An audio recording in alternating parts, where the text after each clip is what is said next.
Olá, nós somos alunos do IFCE Campus Tianguá. Iremos fazer uma análise do período romântico, tomando como exemplo de poeta da época a escritora Emily Dickinson. Esse trabalho é referente à disciplina Literatura Inglesa Poesia. Temos como discentes eu, Fabiana da Silva Salvino, Maria Josiane de Oliveira e Roberta Mariana dos Santos. E agora daremos continuidade à apresentação com a aluna Maria Joseane. Olá, eu me chamo Joseane. E dando continuidade à fala da Fabiana Salvino, eu já vou enfatizando que eu vou iniciar introduzindo um breve comentário sobre a nossa autora, sobre a Emily Dickinson. E por que isso, Josi? Por que você precisa fazer essa análise de quem foi a escritora Emily Dickinson? Porque vocês precisam entender o seu contexto histórico para poder entender a sua poesia, porque a sua poesia diz muito de quem foi Emily Dickinson. Vamos lá comigo? Emily Dickinson, ela viveu entre os anos de 1830 a 1886 e foi uma escritora além do seu tempo. Há quem diga que seus poemas são atemporais. Os poemas de Dickinson podem ser agrupados em 5 partes: vida, natureza, amor, tempo e eternidade. Mas também podemos encontrar a divisão em três partes, que é amor, natureza e morte. Optamos pela divisão em 3 partes, por, na nossa concepção, abarcarem melhor e com mais clareza a obra da referida autora. Estes são temas que podemos assim dizer universais, onde a maioria das pessoas discute sobre eles. Eu tenho certeza que um de vocês já ouviram sobre esses 3 temas, né?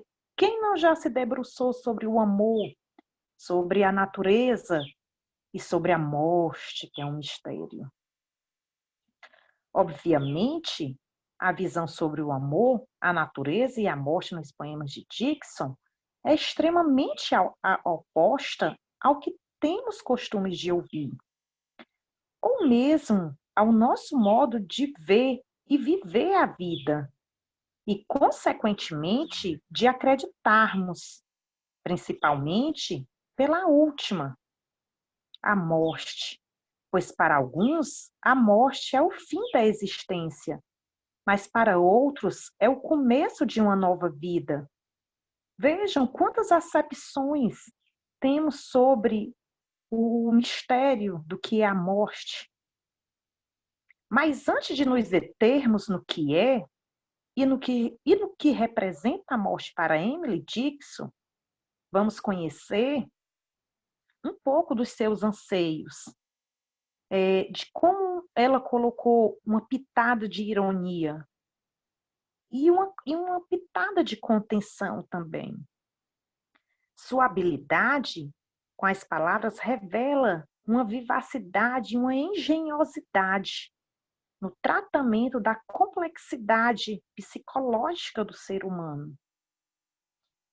E seus temas preferidos, né, como enfatizada a natureza, o amor, a morte e todo o mistério envolvido, é de um cunho de indagação que nos trouxe até a escolha desse último, certo? A morte. Eu espero que vocês, assim como nós, se debrucem nesse momento que foi tão prazeroso para nós. Vai dar continuidade a Fabi.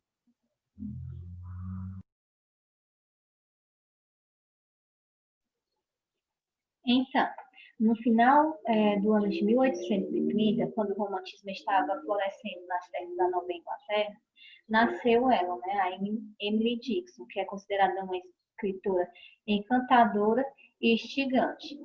a sua vida se limitou ao âmbito doméstico. Ela tinha também uma personalidade muito forte e solitária.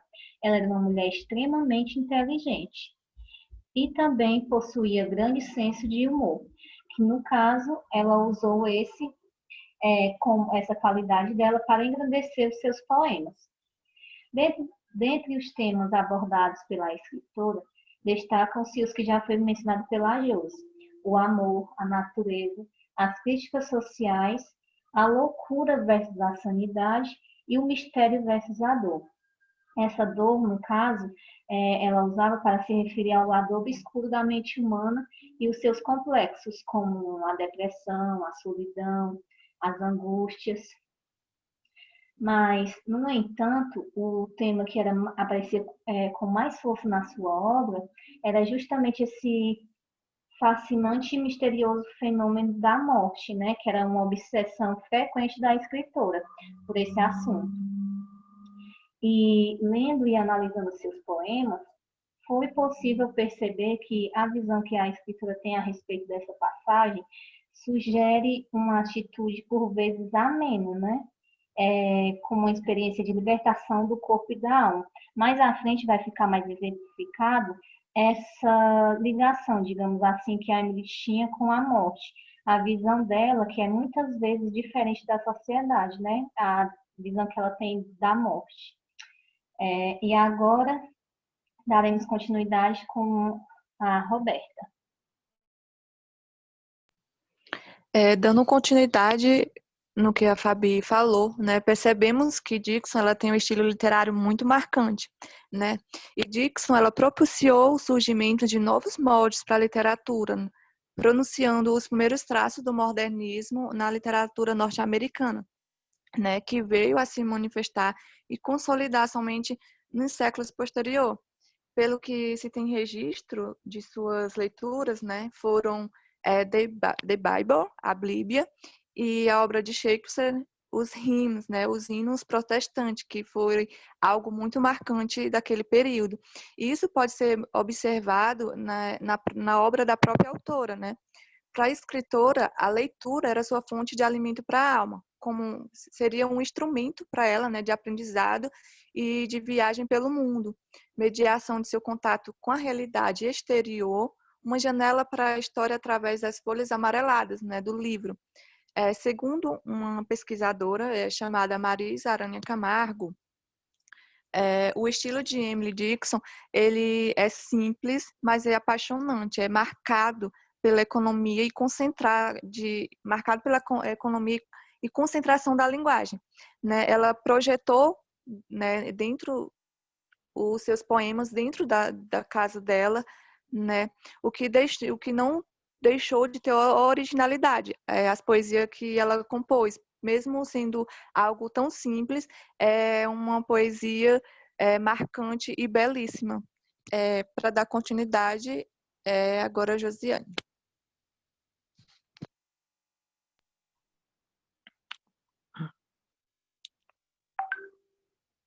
Vamos lá. Dando continuidade, escritores intelectuais da época como Grierson e Bowles prezavam o respeito pelos padrões estilísticos convencionais do século XIX. Entretanto, Emily Dixon ousou lapidar sua produção literária, sem seguir das prescrições estilísticas e literárias, buscando, talvez inconscientemente, provocar reflexão a respeito de novos padrões de escrita, que estão presentes em seus poemas. Suas poesias não se adequavam ao estilo da época. Sua métrica, que seguia basicamente o padrão dos hinos protestantes, chamava a atenção e suas rimas eram por vezes inusitadas e bastante flexíveis. Sua obra caracterizava-se por ser concisa e telegráfica, pois devido à espontaneidade que evidenciava, ela não se prendia a rodeios, sendo extremamente objetiva e precisa. Ela privilegiou as variantes métricas, não fixas, e as rimas assonantes, encaixando genuinamente tons sonoros aos seus poemas, produzindo uma obra cheia de musicalidade. Olha, retomando aqui, como vocês percebem no slide, quando ela dizia que não seguia as expressões estilísticas e literárias da sua época,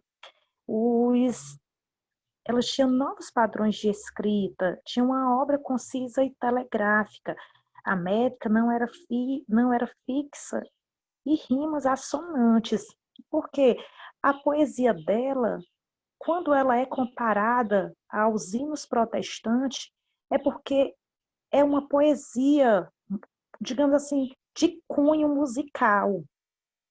Tem grandes poetas e músicos que se apropriaram de seus poemas.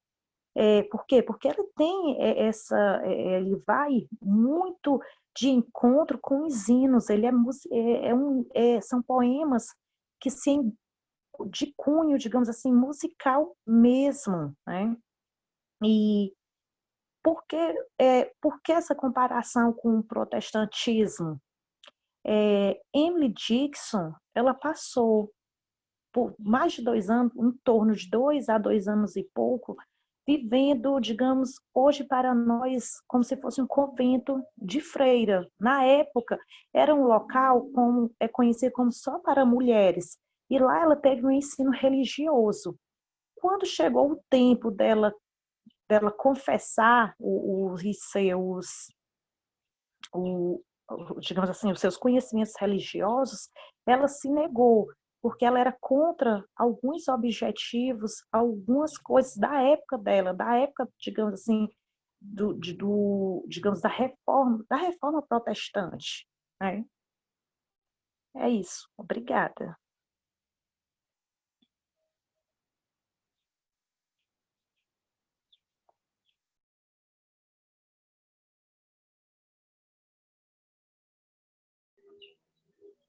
Então, antes de entrarmos propriamente nos poemas que apresentam a atitude da escritura, né, da Emily Dickinson, quanto aos temas da morte e ao morrer, é interessante comentar sobre o modo como a morte é vista no pensamento protestantismo, que é a matriz do puritanismo norte-americano e que guarda diretas influências na vida familiar e pessoal da autora, já que, como mencionei anteriormente, era, era o que estava da religião predominante na época em que a autora teve sua juventude, digamos assim.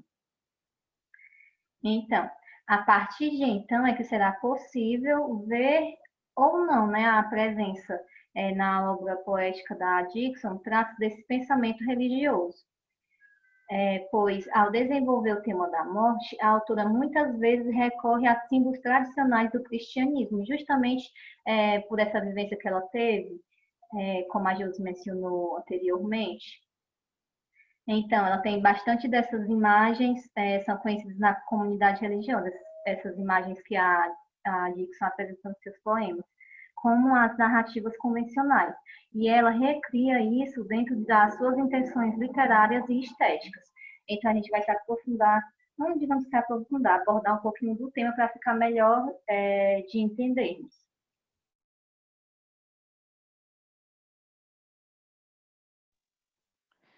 Dando seguimento ao que a Fabi falou, o ponto de partida do movimento protestante foi a reforma religiosa do século XVI, seguindo do estabelecimento das igrejas protestantes em vários países da Europa, né?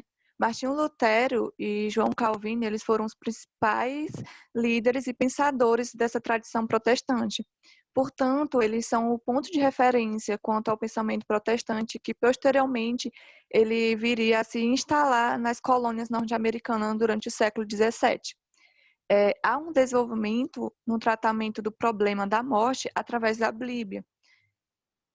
Nas primeiras páginas, né, do Velho Testamento, por exemplo, a ideia da ressurreição do corpo ainda estava muito presente, ainda está muito presente, né? Ela veio como um resultado de um desenvolvimento posterior da história do povo hebreu, que ao entrarem em contato com outras culturas, né, e realidades diferentes, também vem do Velho Testamento a ideia da vida como um dom supremo e o único recebido de Deus, a relação entre a morte e o pecado como o centro da relação com Deus. E temos em termos de vida ou morte, né? Se a vida é um dom supremo, a doença representaria tipo uma terrível limitação, né? Comparada à morte. E a cura, a revivificação, que são equivalentes à vida, porque a gente sabe que no Antigo Testamento o pecado, né, é o salário da morte. E já no Novo Testamento, com a vinda de Jesus, a gente sabe que a ressurreição significa a vida, né? Traz os elementos para a vida eterna, para a eternidade, que é algo que a autora frisa muito em seus poemas, nessa curiosidade do que vem para além da vida, ou da morte, desculpa. Para dar continuidade, Fabi.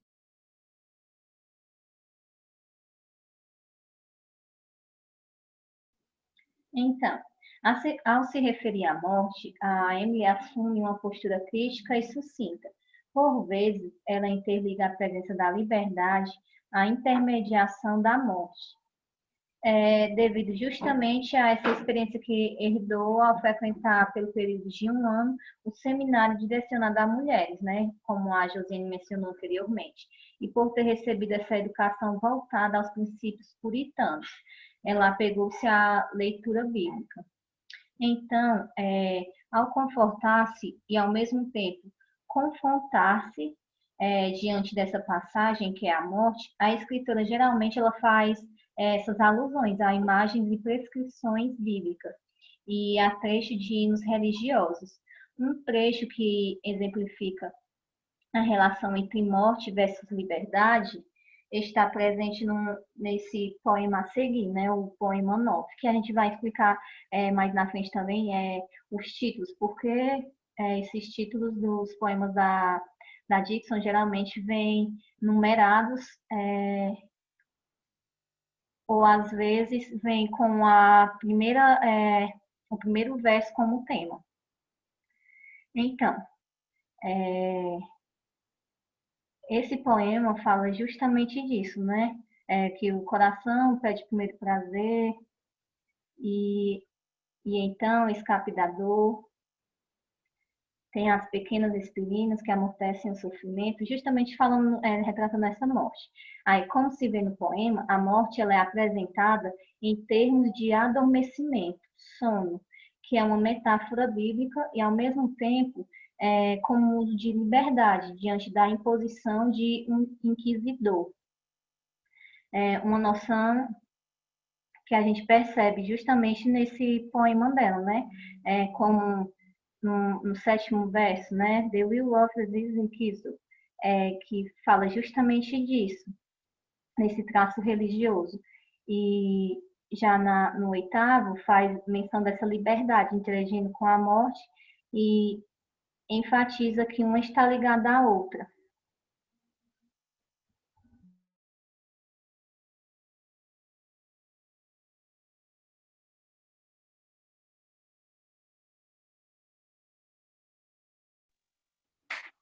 Vamos dar continuidade com mais um poema de Emily Dixon.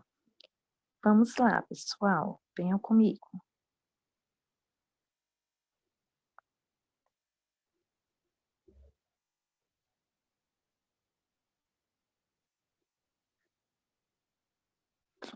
Os poemas de Emily Dixon não possuíam sentimentalismo e raramente recebiam títulos. Os títulos que se encontram em seus poemas foram acrescentados por editores, que também incluíram algumas alterações na pontuação e na ortografia. Havia a utilização frequente de figuras de linguagem, como metáforas, aliterações, paradoxo, principalmente ao se referir à morte. No poemas que vamos se debruçar a seguir, a escritora utilizou metáforas e com um tom sutil fez ressaltar que a vida é uma viagem sem volta. Esse poema possui também rimas assonantes, uma das características, viu, que marcaram a obra de Emily Dickinson. Como vocês veem nesse poema, o que ele fala? Olha o poema. Era um barco tão pequeno, que passeava pela baía. Era um mar tão majestoso, que o atrai para fora. Era uma onda tão voraz, que o lambeu da costa, que as imponentes velas abertas nem imaginavam que meu pequeno barco estivesse perdido. Gente, vamos lá. O poema faz menção de quê? Faz recordar o quê? O poema faz o quê? Faz você, leitor, recordar cenas marinhas. Talvez, digamos, podemos se debruçar sobre um resquício de nossas infâncias, sobre aquela sua fase ingênua, em que é possível brincar, construir barquinhos, brincar à beira do mar e contemplar a imensidão das águas. Gente, o poema, ele remete à ligação que expressa a morte versus a liberdade. Por que a morte versus a liberdade? Emily Dickinson, ela não via a morte como, digamos assim, como uma grande parte vê a morte como sendo aquela caricatura feia, digamos, aquela caveira com um pano preto, onde só aparece sua face de caveira, digamos, com aquele gancho, né, para apunhalar. Emily Dickinson, ela via a morte como sendo seu amigo, como se fosse a imagem de um príncipe que viesse resgatar a pessoa da dor e do sofrimento. É notório também seus versos, pois nessa situação a escritora fez uso de imagens e objetos, e principalmente, como falou, ela há muita metáfora quando ela fica fazendo esses embasamentos, essas alcunhas, fazendo as referências ao mar, né? Temos que entender também que a época de Emily Dickinson, ela viveu naquela época, ela foi uma feminista, ela é considerada uma feminista para o seu tempo. Ela foi filha de um advogado, e ela veio de uma época onde que o preconceito era exacerbado sobre a mulher. O pai dela era um dos homens machistas que acreditavam que a mulher só servia para ser esposa. Não é à toa que, após a sua morte, foi encontrado 1775 poemas. Acredita-se que ela viveu uma vida de opressão. Ela escrevia com certeza escondido. É tanto que ela não dava títulos a seus poemas. Imagina a dor, né? O desespero que essa mulher, em sua época, viveu.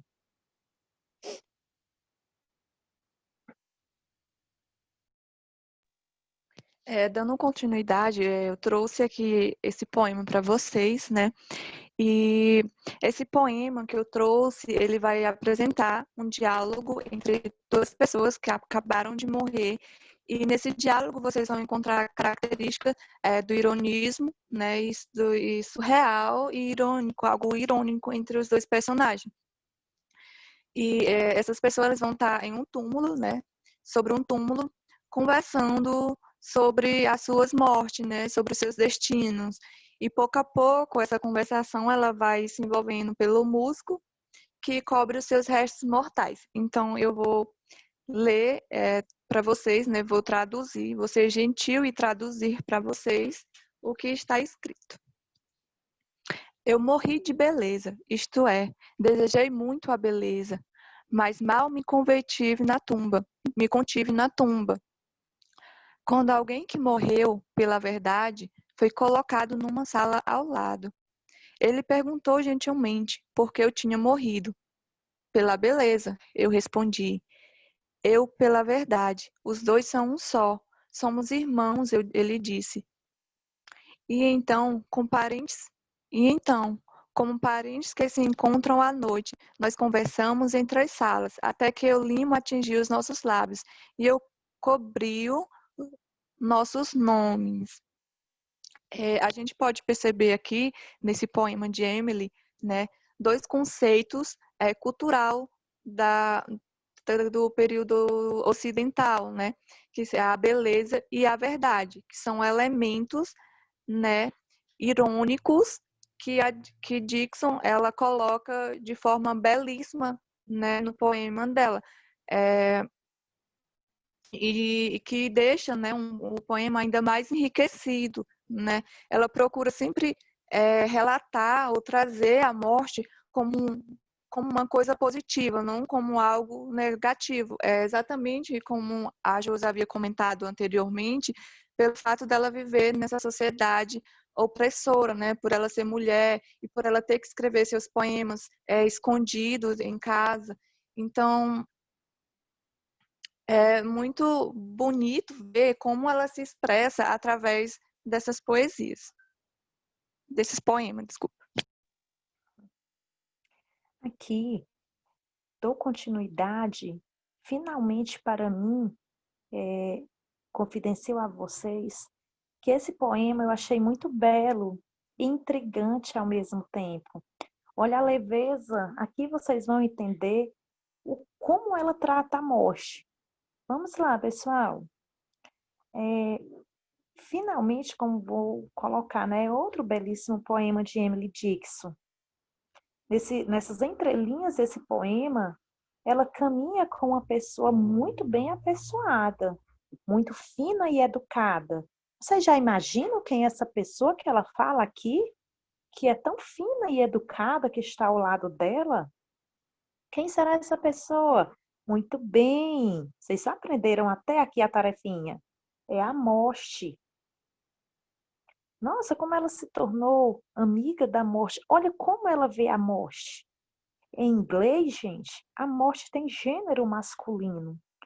Por isso o encontro aqui, retratado nesse poema, é entre ela e a morte. E é descrito em termos de galanteio. Um tétrico, irônico namoro, numa carruagem misteriosa e elegante.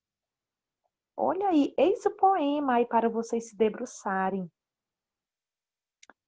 Como vocês vê, cause I could not stop to death. Dando continuidade, o que é que vamos perceber desse poema? Gente, há o quê? Há um modo irônico e casual com que Emily Dixon descreve seu passeio com a morte. Ela parece sugerir a superação do tradicional o quê? Tradicional pavor e pudor que se tem ao lidar com semelhante tema. Ela ajuda a desmistificar a imagem do cavalheiro negro e sua foice. Aquele cavalheiro que eu mencionei anteriormente. E retrata a morte como um verdadeiro cavalheiro e sua carruagem luxuosa. Gente, já pensou se nós, após a morte, fosse levado o espírito numa carruagem luxuosa? A morte não é mais o grande inimigo. Nesse poema, há um quê de quê? De sedução nessa representação da morte.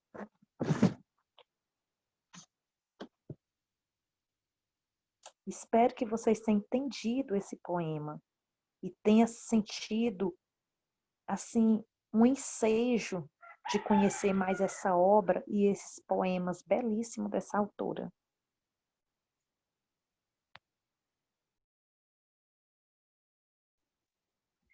Então,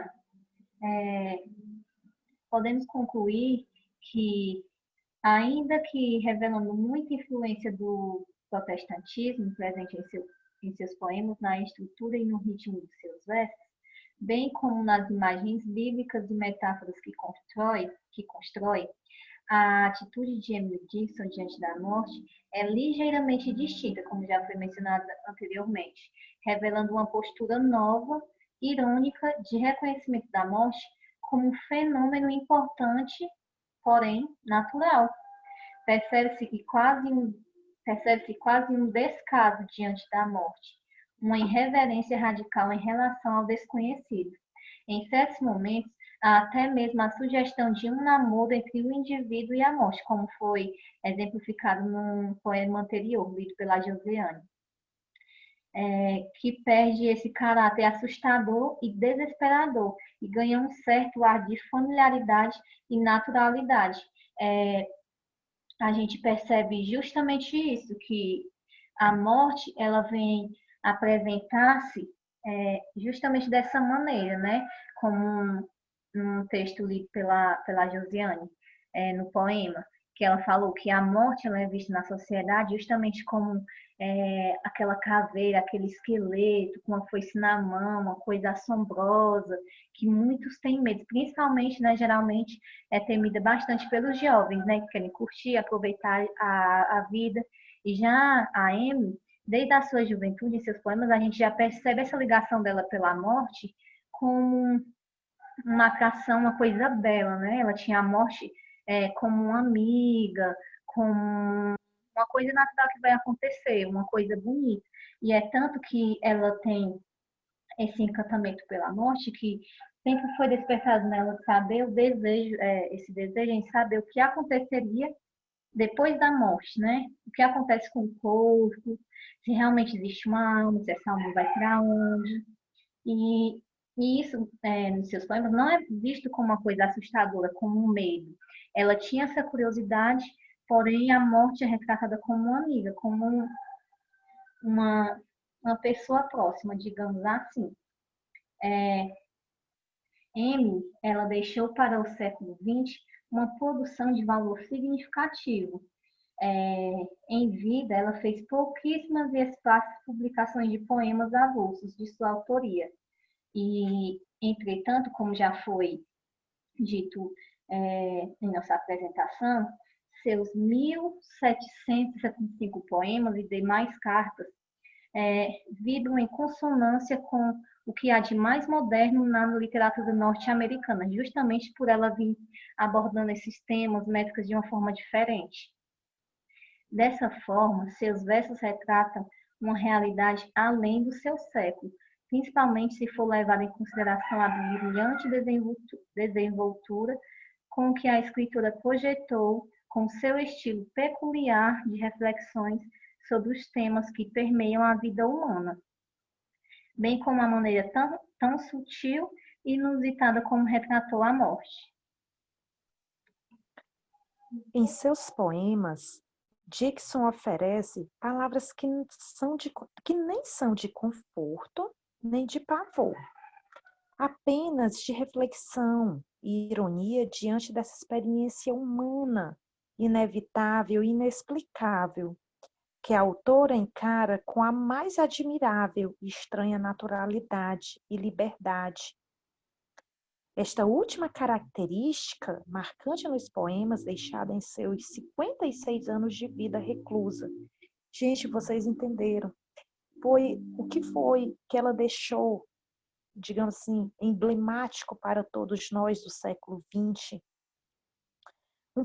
Poemas que nos causam reflexões diante, né, de várias situações do nosso cotidiano, tanto do amor, da natureza, da morte, para que nós possamos levar com naturalidade e objetividade, né, esses temas.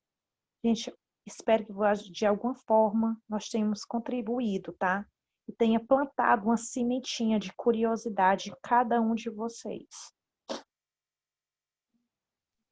Complementando o que a Josiane falou, né, os poemas de Emily Dickinson, eles transpiram uma intensidade religiosa e, ao mesmo tempo, uma profundidade filosófica e teológica, imagináveis para os dias de hoje, né? E ela encara de frente esses dilemas mais complexos da vida humana, que muitas vezes são ignorados e abandonados por muitos escritores contemporâneos.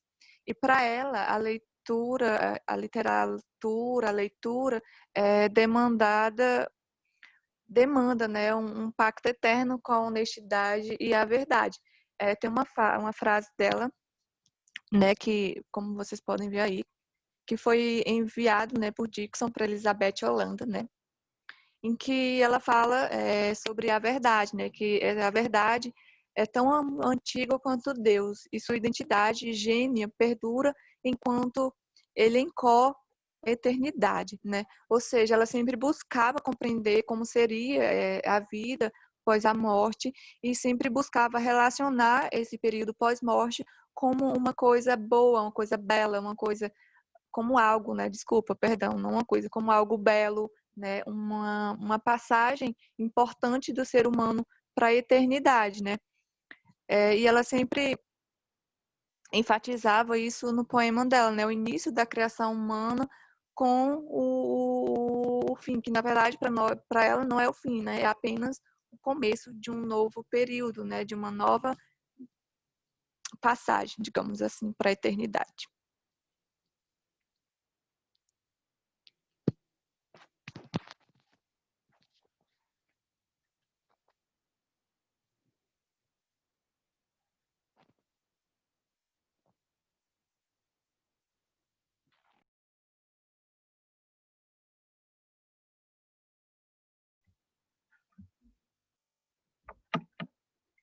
Então, essas foram nossas referências usadas para a construção da apresentação. Obrigado pela atenção e tchau.